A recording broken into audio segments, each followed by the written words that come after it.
I gave my son Lucas everything. For 30 years, I devoted my life to raising him. I worked tirelessly, cared for him during his illness, financed his education. I even gave up my marriage and my own life, just so he could have a better one. But on the day I told him I had lost my job, his first reaction was to throw me out, to treat me like a useless burden, like a parasite. In that moment, I stopped swallowing my pride. I refused to continue being the humiliated mother. I would stand up for myself. Lucas believed I had nothing. What he didn't know was that my late employer, who had valued me greatly over the years, had left me a fortune. And this time, I would make sure he realized that the price of betraying me was far higher than he could ever imagine. I had just come home when I told my son Lucas that I would no longer be working for Catherine. I hadn't even explained why when his face darkened and he interrupted me mid-sentence. His voice became loud, his face red with anger. "Why did you just quit? That was $3,000 a month. What are you going to do now? Just nothing?" The little joy I had felt coming home vanished instantly. He really believed I had given up the job to rest. I had come back to make their lives easier. His words hit me like a slap, but I didn't attack him. I knew he had been under a lot of pressure in recent years. His wife Anna came from a family that had never held ours in high regard. Her mother is a university professor. Her father works in city administration. They had always looked down on Lucas's background. To them, their daughter had married a man from a lower class. Anna, following their example, constantly attacked him. She would mention his salary, his education, everything she could find to undermine his self-confidence.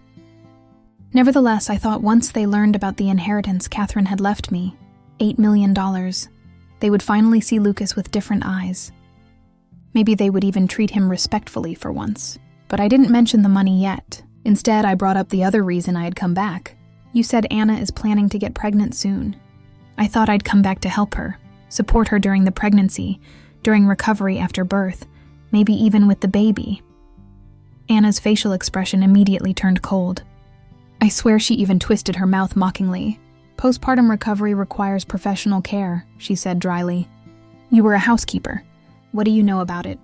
Her mother, Sabine, looked at me contemptuously and chimed in without hesitation. "Taking care of a newborn isn't just a matter of diapers and bottles, it's a science. You need proper training for that. That's not for amateurs." The two combined their condescension so seamlessly that it was clear they had rehearsed this routine. And just like that, they declared me an incapable caregiver. I laughed bitterly and quietly. Nothing had changed. They still considered me inferior. Nevertheless, I forced myself to smile, to stay calm, and said, "Well, if everything is arranged, I won't interfere. I'll leave the baby care to you." Sabine rolled her eyes as if that was the only sensible thing I had said all evening. "Agreed," she replied. "But you'll cover the costs for the nanny and the care. I'll take care of hiring and coordination." These words left me speechless, and a lump formed in my chest. My son Lucas immediately chimed in, picking up where Sabine had left off, without hesitation. "Exactly, Mom. You should never have quit that job. Our expenses will soon double. You should keep working." That's when I understood it, clear as day. They never wanted me to come home to rest. They just needed a steady income for the household. To them, I was nothing more than a workforce, a walking ATM. My face hardened. "I'm 71 years old. I think it's time for me to rest and retire." "Retire?" Anna laughed bitterly. "You don't even have a retirement plan. What are you talking about?" Her words almost took my breath away. I had wanted to contribute to a pension plan years ago. They were the ones who told me to save the money and instead help pay off the mortgage early. Now they were throwing it in my face. Anna brushed her hair out of her face and hissed. "That's because your income was pathetic. Who told you to buy a house you couldn't afford the loan for? You should have planned better." Lucas, trying to calm Anna down, raised his voice against me. "Stop it, Mom. Anna is trying to get pregnant. You're just stressing her out. Now is when we need the money most, and you should help. You're still fit. There's no reason you can't work another 20 years. Leave retirement until you're 90. I stood frozen, overwhelmed by a wave of sadness I couldn't put into words. After everything I had given, every sacrifice, every hour of work, every dollar earned, in their eyes I was still just an ATM.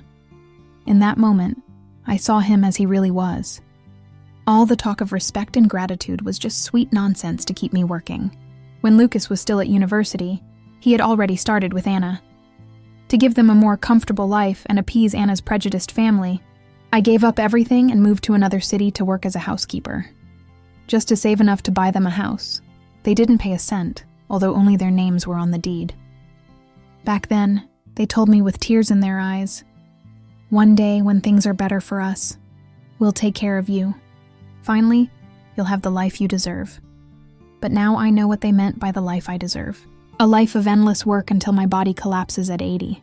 I held back the tears, calmed my voice, and said firmly, "I said I'm retiring. That's final. No one can make this decision for me." Sabine must have noticed I was serious and worried that I would stop supporting them. Her tone immediately softened. "Look, it's not that we don't understand, but you have to be realistic. There's no free room in the house for you. You can't expect to stay here forever, can you? But I have a compromise." I narrowed my eyes. Something about her expression made my stomach turn. "I know a wealthy family looking for a housekeeper. Good salary, room and board included. You've done such work before. The transition should be easy." Anna chimed in with a mocking smile. "That's really a perfect idea. You could even help us ease the financial burden. What you earn could be used for household expenses. Everyone wins, right?" Sabine shrugged and added, "You don't need to rest anyway. Going back to work wouldn't kill you. Don't rush into a no. Try it out. If it goes well, you might even stay long term." My face became colder with each word. "I quit. I will never work as a housekeeper again." Sabine's smile faded. Her gaze became sharp, calculating. "Well, if you're really done working for others, fine." She paused, her voice suddenly soft but full of pressure. "There's a nursing home nearby, good facilities, decent food and accommodation. You could apply for a work-stay arrangement, maybe help in the kitchen, cleaning work, something to earn your keep." Anna rolled her eyes and mocked. "That's much more reasonable. You can't live in a hotel and expect us to pay the bill. At least in a nursing home, you'd pull your own weight. Stop expecting us to carry you." The anger boiled in my chest, but I forced myself to stay calm. I turned to Lucas. "Do you really think it's okay to force your own mother to scrub floors in a nursing home just to feed herself?" He looked away but tried to maintain his stance. "Mom, be realistic. You've always said you want to be independent. Isn't this the most dignified way? You feed yourself and we owe each other nothing." Then he added while pulling out his phone, "By the way, there's a spot available right now. I already called to check. You could move in today." Then he began dialing the number again right in front of my eyes. I could hardly believe what I was seeing. The boy I had invested my entire life in raising was now so eager to push me out the door, as if I were nothing but dead weight. My hands trembled, tears ran uncontrollably down my face. "Lucas, I gave everything to raise you. I spent all my savings to buy you a house. And now at this moment, you see me only as a burden you want to get rid of. This is how you repay your mother." For a brief moment, guilt flashed in his eyes, but it was quickly swallowed by anger. He kicked my suitcase so it fell to the floor. "You think you suffered?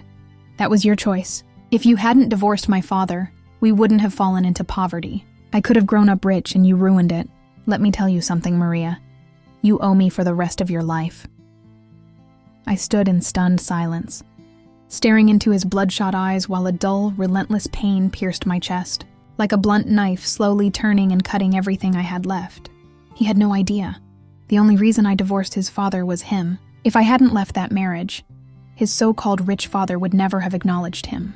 In fact, he might have ended up in a home, treated like a stray dog nobody wanted. Every sacrifice, every decision, every tear was to give him the chance at a fulfilling life. But now he stood here, lashing out like a cornered animal, blaming me for destroying the future I had tried so hard to protect. I placed a hand on my chest, trying to calm the storm inside me, but the pain only became sharper. All the years of devotion, sacrifice, love suddenly seemed to me like the cruelest joke life had played on me. Lucas was not my biological son. He was adopted. When I first saw him, I was a volunteer at a children's aid center in the city. He was barely a year old, fragile as a kitten, with bluish, discolored lips. His little body without life. The director told me that Lucas was born with a severe heart defect. His biological parents had left him in a dumpster. A passerby heard his weak crying and brought him to the orphanage. I don't know exactly what drew me to him. Maybe it was his eyes full of fear and longing that bored into mine. Maybe it was because I lost my mother as a child. I couldn't bear the sight of a suffering child. I went home and spoke with my husband at the time. After careful consideration, we decided to adopt him. From that moment on, we traveled across the country, sought hospitals and specialists, did everything to save Lucas's life. But 2 years later, my husband changed. He said he was tired of raising someone else's child. He wanted his own child. He gave me an ultimatum. Either I send Lucas back to the orphanage or I leave him and raise the child alone. I didn't hesitate. I chose Lucas. At the time, his condition was still unstable. I was terrified that a return to the orphanage would mean a delay in treatment, or even his end. So I worked double shifts, sometimes 3 jobs at once. At night, I sat at the kitchen table with burning eyes and crafted, just to earn a few extra dollars. Somehow in those long, desperate years, I kept him alive. He survived, recovered, and eventually became as healthy as any other boy. He even went to university. I never told him the truth about his past. Not because I wanted to lie, but because I didn't want to burden him. He was already a sensitive, insecure child. I didn't want him to carry the weight of knowing he was first rejected by his biological parents, and then by his adoptive father. I wanted him to believe the world could still be kind, that true love exists. But in my worst nightmares, I never thought he would become like this. Cold, selfish, ungrateful. Although I'm angry, I also feel a little relief. Thank God I never mentioned the inheritance. If they had known that the $8 million had already been legally transferred to me, I can imagine how ugly everything would have become. I looked at Lucas with an icy, expressionless gaze. If you're that heartless, so be it. From now on, it's over. You and I have nothing more to do with each other. I bent down, picked up my suitcase, and turned to leave. Suddenly, Sabine grabbed my arm. What are you saying? Lucas is your son. You're responsible for his future. You can't just pack up and leave, Anna chimed in. Her outrage mirrored her mother's. Yes, what kind of mother does that? You raised him and now want to wash your hands of it. That's incredibly irresponsible, I laughed coldly. You're a university professor, an educated woman, and that's your argument. Legally, a parent is only obligated to support a child until age 18. I supported Lucas until he was 30. What more is expected? Lucas's face contorted and his voice became loud with anger. That's not parenting. That's your fault. All the misery in my life is your fault. You owe me forever. Then he screamed, his voice full of venom. Did you ask me when you decided to bring me into this world? I almost laughed out loud at the insanity. He seemed completely deranged. I looked at him as if he were a stranger, someone I no longer recognized. I must have been blind to have raised someone like you. And if you have such profound, twisted philosophical questions, maybe you should ask your biological mother who left you in a dumpster. I had barely processed what I had said. He froze for a moment, confused, but the anger was still in his face. I didn't care whether he understood or not. I tore myself from Sabine's grip and walked out the door without looking back. Immediately, I heard angry screams behind me. You're denying your own son. You're not even human. Don't be so proud, Maria. When you're old and sick and no one takes care of you, we'll see how far your independence goes. Nobody hires a woman your age. When you're at rock bottom, don't come crawling back to us. I paused, turned slowly, and looked at them with cold indifference. You should worry more about yourselves, I said calmly. Don't forget that the house you're living in, the house you consider your birthright, was bought with every cent I saved over the years. If I ever decide to reclaim it, don't be so sure you'll still have a place to live. Anna stormed to the door, pointed at my face, furious. Don't you dare touch that house. It's registered in Lucas's and my name. It legally belongs to us. You have no right. The more she screamed, the calmer I felt. Good, I said with a firm voice. Then listen carefully. I don't care if I have to spend the price of 2 houses. I won't let that house remain in the hands of a bunch of ungrateful bloodsuckers. Anna's eyes widened in disbelief. Then she laughed mockingly. Have you gone crazy? 2 houses. I bet you don't even have $1,000 to your name. This house belongs to us. It's our joint property. You're just a failed housekeeper who wants more than she can handle. Get lost. People like you deserve to rot on the street. With that, she slammed the door in my face. I didn't answer, didn't argue, didn't even flinch. I simply walked to the elevator, pulled out my phone, and began searching for luxury real estate in the best neighborhoods of the city. A bitter smile played on my lips. If I didn't move into the best house in the city, I would be insulting the $8 million safely in my trust fund. That night, I checked into the most exclusive 5-star hotel downtown. I contacted Catherine's private attorney and asked him to initiate legal proceedings to reclaim everything that was rightfully mine. In the following days, I lived in that hotel while diving deep into the city's luxury real estate market, researching properties, reviewing offers, and arranging viewings. A week later, I had an appointment to view an exclusive villa development, the most prestigious in the city. What I didn't expect was that the sales agent who was supposed to show me the property was none other than Sabine's niece, Clara. The luxury real estate exhibition was full of people. Although the entry price for these villas was well over $1 million, the exclusivity of the project had attracted a steady stream of potential buyers. I had just stepped into the grand entrance hall when a young woman with long hair and a fresh, enthusiastic smile approached me. "Good afternoon, ma'am. Would you like me to explain the details of the project?" "Yes, please," I replied. "Could you start by showing me the model homes?" I followed her to the exhibition area, but we had barely taken a few steps when a shrill voice echoed through the room. "Who's in charge of customer selection today? Can we just let anyone in?" I looked up. There stood Clara, Sabine's niece, Anna's cousin. We had only met a few times, but she had left a lasting impression. Her typical social climbing attitude, the kind of arrogance that permeates every movement and word, boasting that she only deals with high society clients. Before I could react, she was already striding toward me with large steps. Her heels clicked confidently, her eyes full of contempt. "Maria, what are you doing here?" I looked at her coldly and kept walking. "I'm here to view a property. Is there a problem?" She immediately stepped in my way with a mocking grin. "A housekeeper? You think you can afford this place? Don't tell me you're just here for the free coffee. I've seen many like you who pretend to be buyers just to get something for free." The people nearby began to whisper, their glances an uncomfortable mixture of judgment and curiosity. Some even nodded slightly, as if to say, "She's not wrong." The young assistant at my side spoke quietly, trying to diffuse the situation. "Clara, I have nothing to do right now. I can show the lady the premises." But Clara pushed her aside without hesitation, her eyes full of contempt. "And who are you to lecture me about how to do my job?" The girl shrank back, intimidated. Then Clara turned to 2 security guards. "You two, get this visitor out of here." The exhibition hall became silent. All eyes were on us. I calmly raised my hand to stop the guards before they could come closer. "I'm here to view a property." "On what grounds are you throwing me out? Where is the manager? I want to speak to someone who's in charge here." I turned to the crowd. "You're also here to view properties. Tell me, have I done anything inappropriate?" The guards hesitated. I wouldn't give in, and it was obvious they didn't want trouble. Clara stood with her arms crossed and laughed mockingly. "Go ahead, make a scene. Let's see how far you get with this show."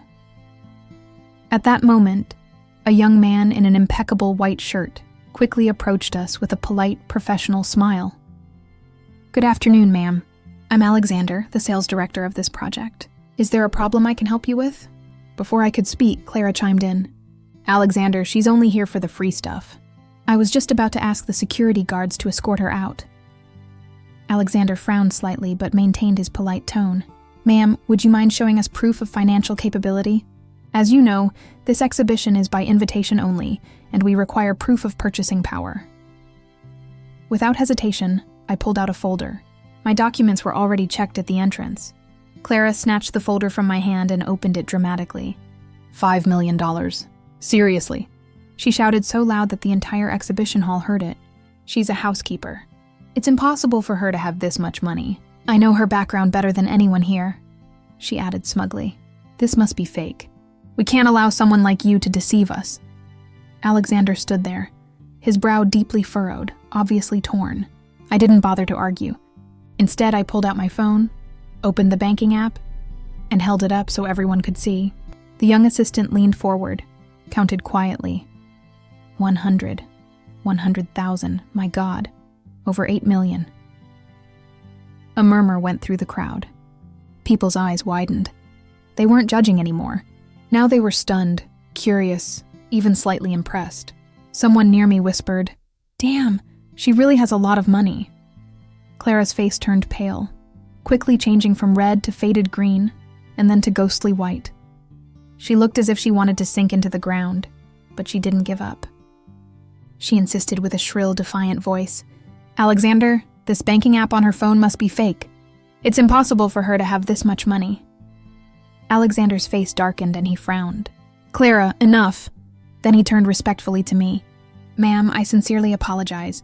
This was clearly an error on our part, and we will handle it accordingly. I will immediately assign our most experienced customer advisor to help you." I waved slightly, with a polite smile, and then turned to the young woman who had greeted me. "Not necessary. She is perfectly fine. She is very professional. I want her to show me the property." Alexander seemed somewhat nervous. "She just started. Technically, she's still in training. I was just worried that she doesn't have enough experience." "I like her," I said decisively, leaving no room for discussion. "I'm buying a house today, and I want to process it through her." Alexander immediately nodded, nervous but eager. Of course. Monica, take good care of our valued customer." Clara stood stiffly nearby, her lips twisted with suppressed frustration.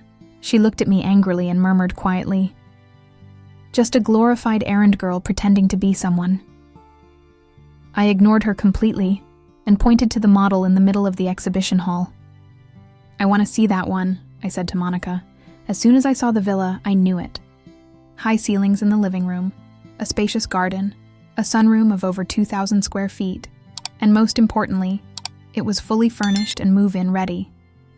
"I'll take this one," I said without hesitation. "Let's start with the paperwork." Monica's eyes lit up with excitement. "Ma'am, are you sure you don't want to see other options?" "I have time. I'd be happy to show you more." "Not necessary," I replied. "This one is more than enough." She could barely contain her joy. "Ma'am, this will be my first sale. You're my lucky charm." We went to the contract area, and while I was reviewing the papers, a quiet murmur began behind me. Damn, she signed without batting an eye. 1.5 million, not even a hesitation. Money rules, what can you say? That's what real wealth looks like. What? Don't be fooled, someone murmured. Didn't Clara say she's just a housekeeper? She's probably showing off with her boss's money. Nowadays, even housekeepers know how to put on a show. Honestly, which boss would entrust a housekeeper with so much money? Millions. Then Clara's voice interrupted the whispers, permeated with that poisonous gossip tone that suited her so well. "Oh, you have no idea. She's not an ordinary housekeeper." "No? What is she then?" "She's one of those housekeepers who live with old rich people. You know, she doesn't just dust and scrub floors, if you know what I mean." "No, at her age. That's shameless. Some people sell everything for money. If her family knew, wouldn't they be humiliated?" I put down the contract and turned to Monica. "Monica," I said with a firm smile, "could you connect me with Alexander again? I'd like to buy another property." The room became dead silent. It was as if the air had frozen. Monica's eyes widened. Her voice trembled with disbelief. "Ma'am, are you sure? Another one?" "Exactly," I said calmly. "One to live in, the other as an investment." Then I smiled a bit wider, though I had a small request I'd like Alexander to fulfill. Alexander came back quickly, with an even brighter smile than before, almost glowing with enthusiasm. "Hello again, ma'am. Please tell me what I can do for you." "I've confirmed the purchase of the first property," I said. "I'm ready to sign the contract and would also like to add a second unit." I paused. My tone became cold. "I hope your team takes care of the inappropriate behavior of certain employees." Alexander's smile faded. His gaze swept through the room and quickly landed on Clara. "Clara, you're causing trouble again. Apologize to the customer immediately." Clara defiantly raised her chin, refusing to yield. "Why should I apologize?" "I only told the truth. She was a housekeeper, one of those who only serve old rich people." I slowly raised my head, narrowed my eyes while staring at her. "You say my son told you that? Well, let me give you something back. He also once said that your little stack of completed deals isn't based on your supposed abilities, but on the nights you spent in your customers' beds, right?" Clara's face turned chalk white, her lips trembling. "You're lying. That's slander." "Oh yes, a few minutes ago you didn't slander me. Now you suddenly understand what slander means." I turned to Alexander, who immediately got the hint. His expression became grim. "Clara, enough. Security. Escort her out of the building. As of today, you're fired." Clara panicked. Tears shot into her eyes. "Alexander, I didn't lie. She really was a cleaning lady." But Alexander's tone remained firm. "You have seriously violated the company's code of conduct. You are terminated effective immediately." I raised my hand to stop the security guards. "Wait," I said calmly. "She's not going anywhere yet. She publicly slandered me, and I won't let that go unnoticed." At that moment, I pulled out my phone and dialed. "Hello, yes, this is the police. I'd like to file a report for slander and public harassment." 10 minutes later, 2 police officers came into the exhibition hall. After listening to my story and reviewing the incident, they gave Clara a formal warning and made it clear to her, "If you don't apologize publicly, I have every right to press charges." Intimidated and trembling with rage, Clara finally mumbled between clenched teeth, "I'm sorry." She threw Monica and me one last hate-filled look before storming off angrily. Her eyes burned with envy, especially when she saw Monica preparing to close the second sale. The same Monica she had looked down on barely an hour ago was now the star of the day. In the end, I signed the contracts for both properties and paid for them in full, without even pausing. Monica stood next to me, her eyes glowing with excitement. She could barely get the words out. "Ma'am, I don't know how to thank you. I've been working here for 3 months without selling a single unit. Today, 2 in a row. You're truly my miracle." To show her gratitude, she insisted on personally taking care of the thorough cleaning and preparations for the move. I gladly accepted the offer. For the first time in years, I felt truly light, as if all the humiliations, the resentment, and the bitterness had dissolved like dust before the gates of my new villa. That night, when I returned to the hotel, my phone rang. "Lucas, what the hell did you do to ruin Clara's job? Her whole family is chasing us now and demanding answers. How are you going to fix this?" I replied calmly. "Let them come. That's your problem now. I told you, it's over. I don't owe you anything. You caused problems and expect us to deal with the consequences. That's not fair. That made my blood boil." "Problems? Seriously?" Clara publicly slandered me. She brought it on herself. The police were there. Do you think they came just for fun? If this gets worse, don't think you'll get away unscathed." Lucas was silent for a moment. When he objected, his tone was noticeably softer. Okay, let's move on. By the way," there was that hesitant tone, that calculated shift of interest. "Mom, who's your new boss? They must have a lot of money and seem to treat you well, huh?" I laughed quietly. There he was again, sniffing out money like a bloodhound. "It doesn't matter who they are. That has nothing to do with you, Lucas. Let me say this one more time. We're done forever." With that, I hung up and blocked all numbers from him, Anna, and their entire family. But what I didn't expect was that just a few days after moving into my new home, I would encounter someone I hadn't planned to see again, Sabine. That afternoon, I was in a showroom for high-end pianos downtown, looking for options for a grand piano. I had just sat down on the bench ready to test the keys when the main doors swung wide open and a flurry of footsteps echoed through the room. Sabine entered, surrounded by her ever-present circle of high society friends, their voices loud and shrill with self-satisfaction. "What kind of store is this?" Sabine mocked. "Letting just anyone play a piano? How unprofessional." Her gaze fell on me, and the sarcasm practically dripped from her smile. "Maria, did you wash your hands before touching that instrument? Haven't you worked in cleaning all these years? God knows what germs you have on your fingers. Who would have thought that such an expensive piano could be so casually contaminated?" Her little clique giggled and whispered among themselves, looking at me with barely concealed contempt. "So this is the mother-in-law you talked about?" asked one of them, not bothering to speak quieter. "Tisk, she can't afford one, so she comes here to pretend. How embarrassing." Another woman with dramatically pinned-up hair and huge sunglasses on her nose looked at me contemptuously. Nothing is more annoying than someone pretending to be elegant with fake bags. The 2 salespeople in the showroom exchanged a subtle glance. Visibly uncomfortable, one of them stepped closer and offered me a warm, professional smile. "Please, ma'am, feel free to continue testing the piano. That's what you're here for. No obligation to buy." I nodded politely, then turned back to the sheet music and prepared to play. To ease the growing tension in the room, the other salesperson approached Sabine and her group. "Ladies, welcome. Is there a particular model you'd like to look at? I'd be happy to show you our selection." Sabine threw me a cold look and answered sharply, "We wanted to look around, but now I'm not so sure. It's clear that this store doesn't care about its instruments or its customers." I smiled calmly at the salesperson and said clearly, "I need some more time to test a few. I plan to buy today." The woman with the bun sneered and dropped onto a nearby sofa, arms crossed. "Sure thing. I'll sit down and watch you squirm your way out of this. I can't wait to see you leave without buying." Sabine pulled her friend by the arm. "Come on, let's go somewhere else. Just being near such people makes me feel ill." But I knew it wasn't like that. Sabine had already heard from Clara that I had bought 2 villas.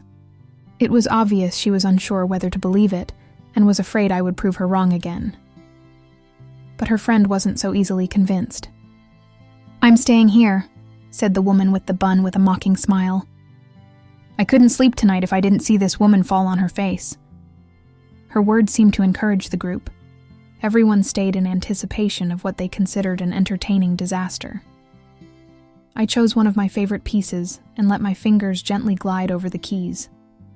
The notes floated through the room, soft and confident, like the melody of Beethoven's Moonlight Sonata flowing through the air.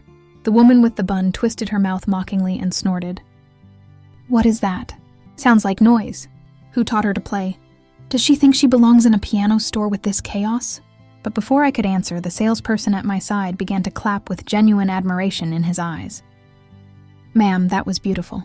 Honestly, that's one of the most moving interpretations of the Moonlight Sonata I've heard in a long time." The woman with the bun rolled her eyes so hard she almost fell over. Oh, please.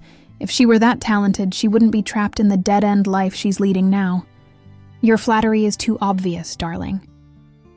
At that moment, some young people entered the showroom.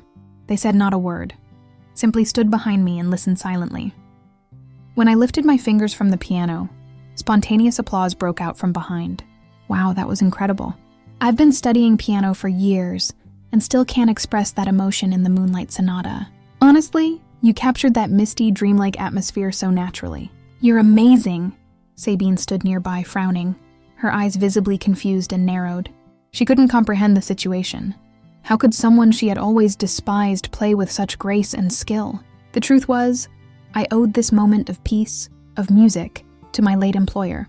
She came from a distinguished family, the most elegant and sincere woman I had ever met. She never looked down on me. In fact, she treated me more like a younger sister than an employee.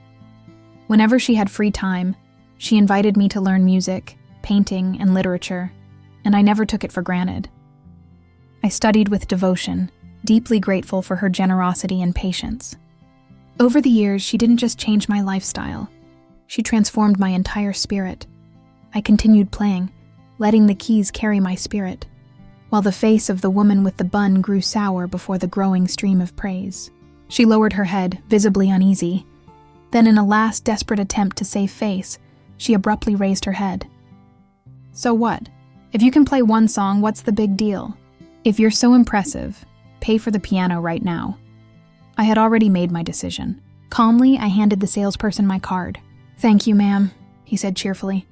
"That will be $15,000. I entered my PIN. Transaction approved. "Ma'am, could you give me your name for the receipt?" "Of course," I said and wrote it down. Maria Weber. The woman with the bun turned pale. She turned to Sabine in disbelief. "You said she works for someone else, that the villas she bought weren't even hers." Sabine's face changed. She stepped closer.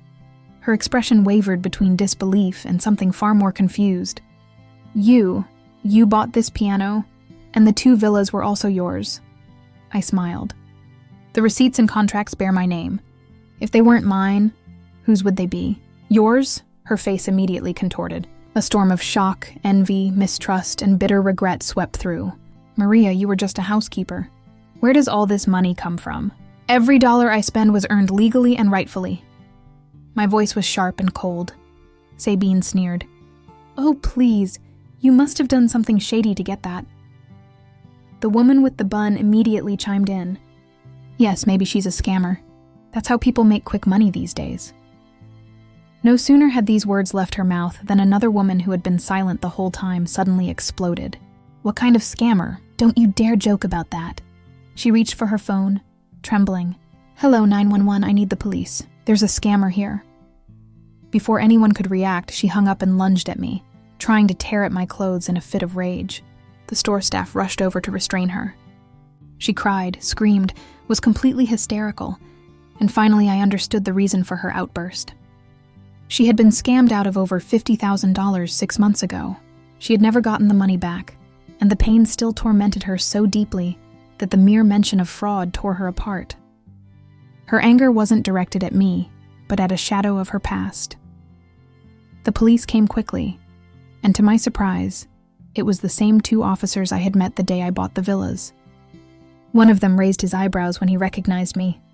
A smile played at the corner of his mouth. "Ah, you again, ma'am."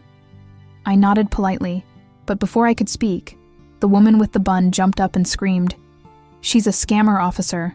Arrest her immediately." The officer's smile faded. He became serious. "Ma'am, do you have evidence for this accusation?" "Evidence?" she hissed. "Of course not. I'm just giving you a tip. You should investigate her yourself. Come on. How could a housekeeper afford villas and grand pianos? Do you find that normal?" The officer sighed and spread his hands. "Maybe she won the lottery. That happens." Sabine immediately chimed in, her tone sharp. "Her winning the lottery, don't be ridiculous. She never had a lucky day in her life. She grew up without parents, had a failed marriage, menial jobs. People like her have no luck. They get desperate. She has no education, no career. What else could she have done but shady deals to get so much money?" The officer's expression hardened. "Ma'am, I advise you to be careful with your words. Accusations without evidence are considered slander and personal attacks. We can open a case if necessary." Sabine's face turned pale. She immediately fell silent. A whirlwind of emotions raged inside me. Frustration, pain, anger, but above all, clarity. Life hadn't been easy. I grew up alone. After the divorce, I had worked myself to the bone to support a son who never appreciated anything I did. And now those who once benefited from my sacrifices were using my worst moments as ammunition to attack me. If I had an archenemy in life, it was Sabine, her daughter Anna, and Lucas. They weren't just ungrateful. They were the true curses of my story. But now I finally saw them as they really were. I pulled out my phone, opened my banking app, and turned the screen toward Sabine. Held it so she and everyone else could see. "You don't want to see me happy. Too bad. It seems heaven had other plans. See that over 8 million? All legal, all mine. No dirty secrets, no tricks, just blessings you'll never understand. If that makes you sick, I hope it ruins your appetite. Want to accuse me of sleeping with someone to get ahead? Go ahead, sue me. I'm waiting." Sabine's water glass slipped from her hand and shattered with a loud crash on the floor. I could almost hear the crunch of her breaking pride. 8 million. "How the hell did you get so much money?" Her voice trembled. Panic forced its way through her disbelief. Then her face twisted, as if something had just snapped. "Ah, now I understand. That's why you broke with your son. You got rich and left him like trash. How cruel. Maria, you're unbelievable." I turned to her, my tone sharp and firm. "Don't twist the story, Sabine. I was ready to leave every cent to your daughter and my son. That was my plan. But then they decided I was a burden as soon as I quit my job. They threw me out of the house like I was trash. Do you think I forgot that? The house you're living in, every dollar that bought it came from me. And you didn't just throw me out. You wanted me to scrub floors in a shabby nursing home just to keep earning money for your family. You even suggested I work for a rich old man as a housekeeper. God knows what kind of services you imagined. Tell me, Sabine, do you have a shred of decency left? I could have given your whole family a luxurious life, but now never. You ruined it yourselves." I turned to the growing crowd of onlookers. "Tell me, don't these ungrateful people deserve everything they've lost?" The energy of the crowd changed. Their eyes, previously full of gossip, were now full of judgment directed right at Sabine and her friends. Sabine's face turned red, like that of a cheater caught in the middle of a scheme. "You're lying. We never said you should work for an old man." "Oh, really?" I said calmly. "I'll let everyone hear the recording. I'll let them hear your exact words." Her face turned pale, and for a moment I saw real fear in her eyes. "That recording must be edited. I'm not listening to this garbage." Her voice broke as she turned and stormed toward the door. "Maria, you're cruel to the core. One day you'll get what you deserve." With that, she stormed out and slammed the door behind her. I finally exhaled. It was over for now, but I knew I shouldn't think it was really finished. With so much money at stake, people like Sabine and Lucas never stay quiet for long. What I didn't expect was how quickly Lucas would reappear. The next morning, the concierge handed me a huge bouquet of flowers and said, "Someone left it at the door for you." I frowned, pulled the flowers into the house, and examined them carefully. In the middle of the bouquet was a card. "I wish you a beautiful weekend. With love, your son Lucas." I almost laughed, disgusted to my core. It was so brazen it was almost funny. Without hesitation, I took the bouquet and threw it directly into the kitchen trash. Then I took a photo. Crushed petals, bent stems, and the crumpled card, all in one image, and sent it to the front desk. "From now on, decline any delivery from this person. Also, please send him this photo." I didn't just want him to be rejected, I wanted him to be humiliated. In fact, I never received another bouquet from him, but he didn't give up. He just became more persistent. He began waiting outside the gated community every day, rain or sunshine, weekday or weekend. He was there, lurking, desperate. Every time I came or went, he delivered another pathetic performance like a character in a cheap tragedy. One day, he even knelt on the sidewalk, crying hysterically. "Mom, please don't be angry anymore. Come home, I made a mistake. Mom, no matter what happens, I'm still your son. How can you be so cold to me?" I didn't even bother to look at him. His theatrics just made my hair stand on end. Finally, I had had enough of the situation that I hired a full-time driver. Every day I sat in the back of the car, the windows rolled up, drove directly through the main gate into my villa's garage, without eye contact, without conversation, without a chance for him to reach me. Lucas kept this up for 2 weeks, but when it became clear I wouldn't give in, he finally gave up. At least I thought so. Instead, he changed his tactics. He began to research and somehow managed to contact my ex-husband Richard, who was also Lucas's father. That's when things really took a turn I hadn't seen coming. Lucas was no longer trying to reconcile. He was trying to control me, to break me, to destroy me completely. It became clear that if he couldn't get what he wanted, he'd rather see me destroyed. One afternoon, my phone rang. It was Richard. We hadn't spoken in over 20 years. I had no idea how he had gotten my number. "I just wanted to warn you," he said casually. "Lucas came to me. He was crying and begging me to convince you to come home. I don't know what happened between you two, and honestly, I told him it's none of my business. I just reminded him that I'm not his biological father. I even said that what happens between you two is none of my concern. I'm an outsider," but he insisted I was lying. He even showed up at my office and made a scene. I had no choice but to take a paternity test to shut him up. But I didn't tell him the whole truth. I kept my promise from all those years ago. I didn't reveal anything to him about his true past. In short, he now knows I'm not his father, but you're still his only mother. I hung up and braced myself. I knew it was only a matter of time before Lucas came knocking at my door again. When he did, I would be ready. I would tell him everything. The truth I had tried so hard to avoid. I would tell him to find the mother who left him in a dumpster and stop destroying my life. But this confrontation never came. Instead, Lucas took a darker path, one I hadn't seen coming. About a week later, I noticed something strange. The way people in the neighborhood looked at me had changed. Their glances lasted longer. Their smiles became weaker, more forced.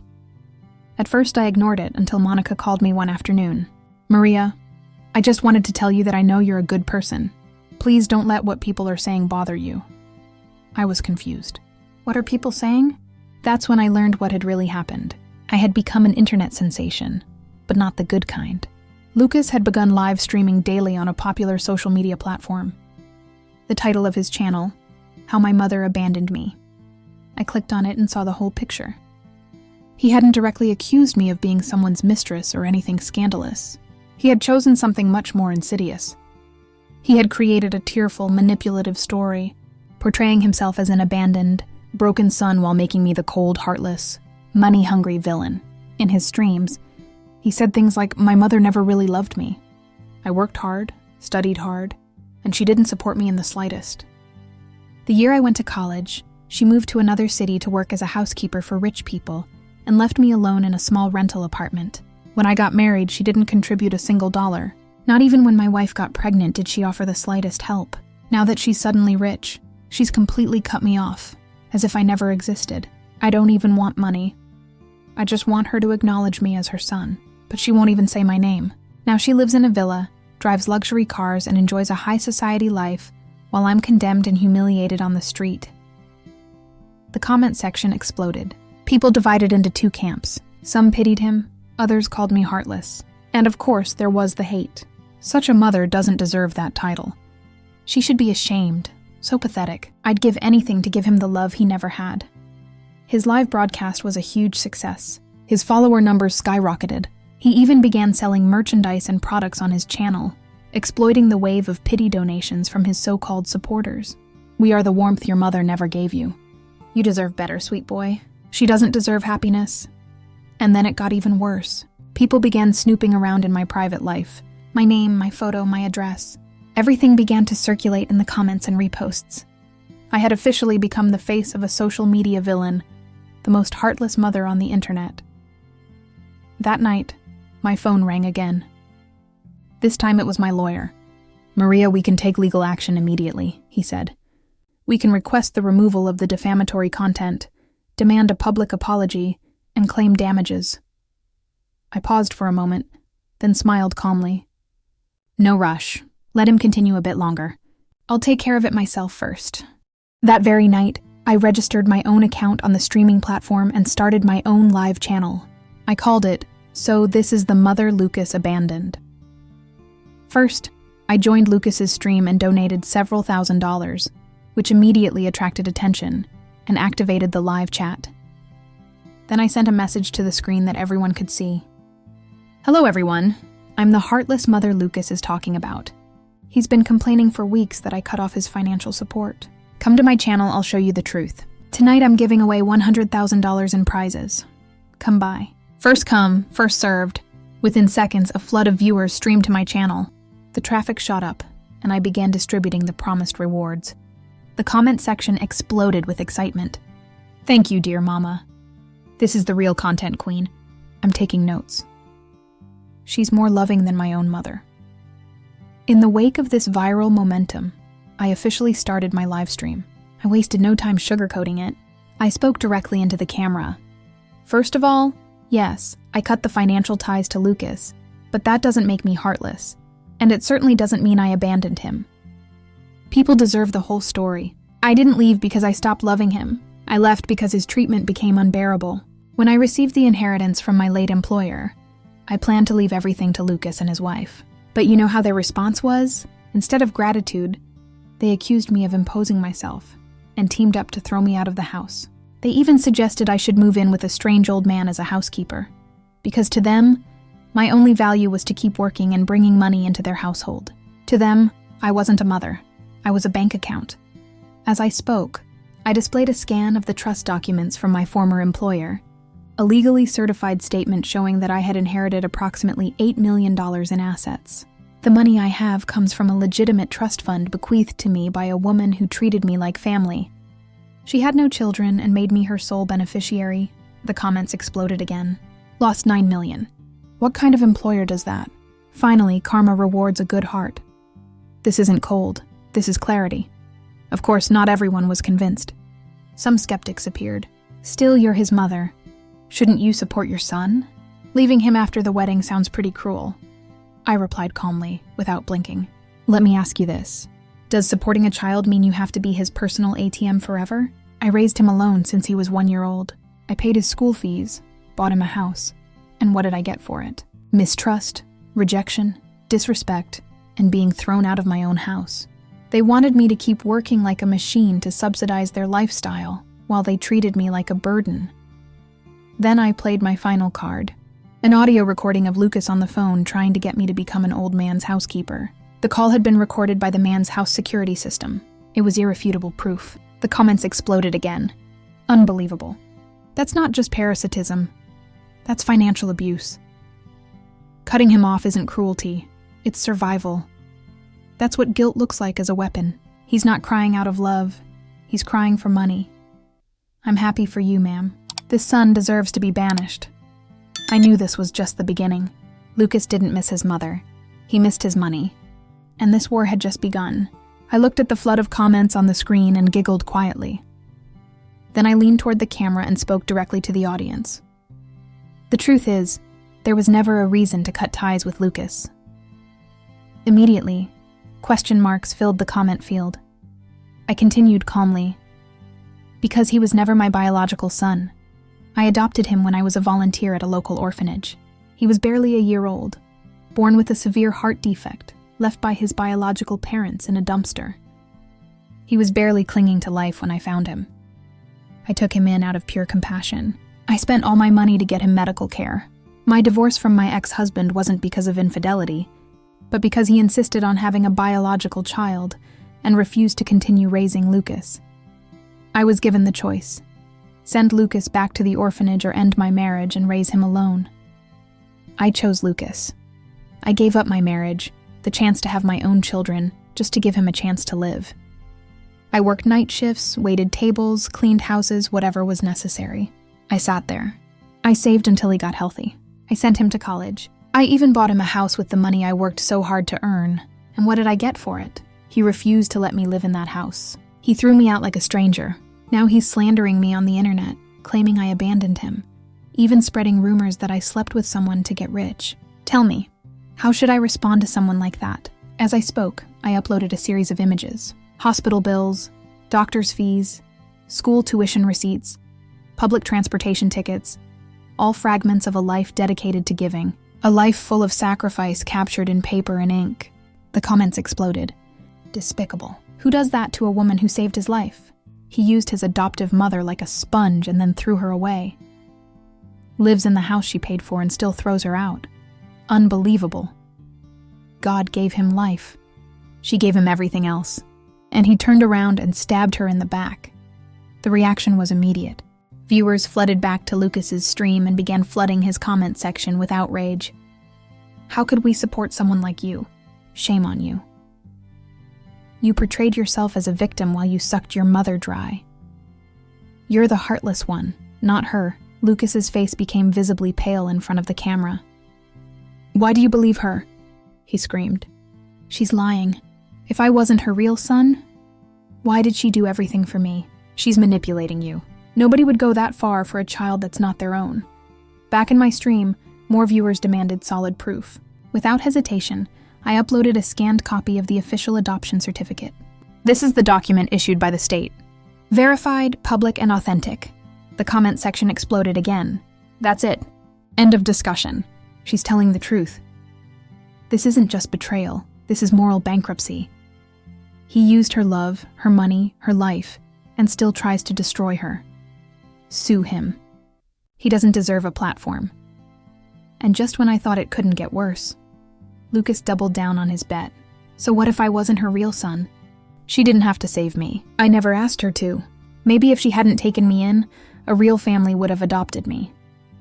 She ruined my life. She should never have interfered with my fate. That was the drop that made the barrel overflow. The internet exploded. You're angry because she saved you.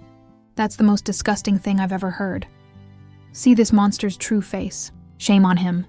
Within a day, public opinion completely turned. Lucas went from an abandoned victim to an ungrateful parasite living off his adoptive mother's blood. His streaming channel was permanently banned from the platform. That night, my lawyer filed a formal lawsuit against him for slander and harassment, demanding damages and coverage of all court costs. We also applied for a court injunction legally prohibiting him from making further defamatory statements or attacking me on social media. The court ruled in our favor. Lucas was found guilty of violating cybersecurity and defamation laws. He was ordered to pay damages and cover all court costs. His access to streaming platforms was revoked. His social media accounts were permanently banned, and I was finally completely free. There was no trace of Lucas left in my life, and there never would be again. Some months later, I got the house back that had once belonged to me. Through a careful legal process, my attorney team managed to reclaim the property. On the day everything was finalized, I stood in the living room, looking at the familiar curtains as sunlight flooded across the hardwood floor. For the first time in years, I felt truly light, as if I had finally exhaled after decades of holding my breath. A few days later, Sabine's daughter, Lucas's wife Anna, filed for divorce. She signed the papers in her lawyer's office with complete calm, without saying another word. It was obvious that she had seen him for what he was. A man who complained about being disadvantaged but never took responsibility, full of resentment but completely without self-reflection. And so Lucas suddenly disappeared completely from my life. I didn't ask where he had gone and had no interest in looking back. Years passed. One day, when I was chatting with an old friend in a cafe, she casually mentioned, "I heard Lucas went to Canada. He's constantly online bragging about how simple and free life is there." Out of curiosity, I searched for his name on the internet. What I found was disturbing. The images showed him unkempt and hunched next to a dumpster on a street corner, chewing on a piece of moldy bread with an empty gaze. Sometimes he showed a frantic smile. Sometimes he broke into uncontrollable sobs that shook his body. He had lost his mind. The same man who once stood in front of a camera portraying me as a villain to catch pity and sell sadness for attention had become exactly what he deserved. A ghost on the edge of real life, yet I felt neither satisfaction nor anger. He had simply become the sum of his own choices. No follower could save him. No lie could sustain his story. He had lost the compassion he had stolen and destroyed the integrity he had never valued. In the end, life caught up with him, as it always does. As for me, I finally ended a battle that had exhausted me for over 30 years. The 2 villas I had impulsively bought during that dark chapter, I sold during a boom in the real estate market and made a considerable profit. What once symbolized anger and defiance became the foundation for my next chapter. Eventually, I moved to a quiet village on the shore of a lake in the western part of the city. It wasn't the most expensive neighborhood, but it had everything I had ever wished for. Sunlight flooded through the windows. My garden bloomed with wisteria and roses. The kitchen always smelled of my favorite dark roasted coffee. My easel stood under the trees, ready for quiet afternoons of painting.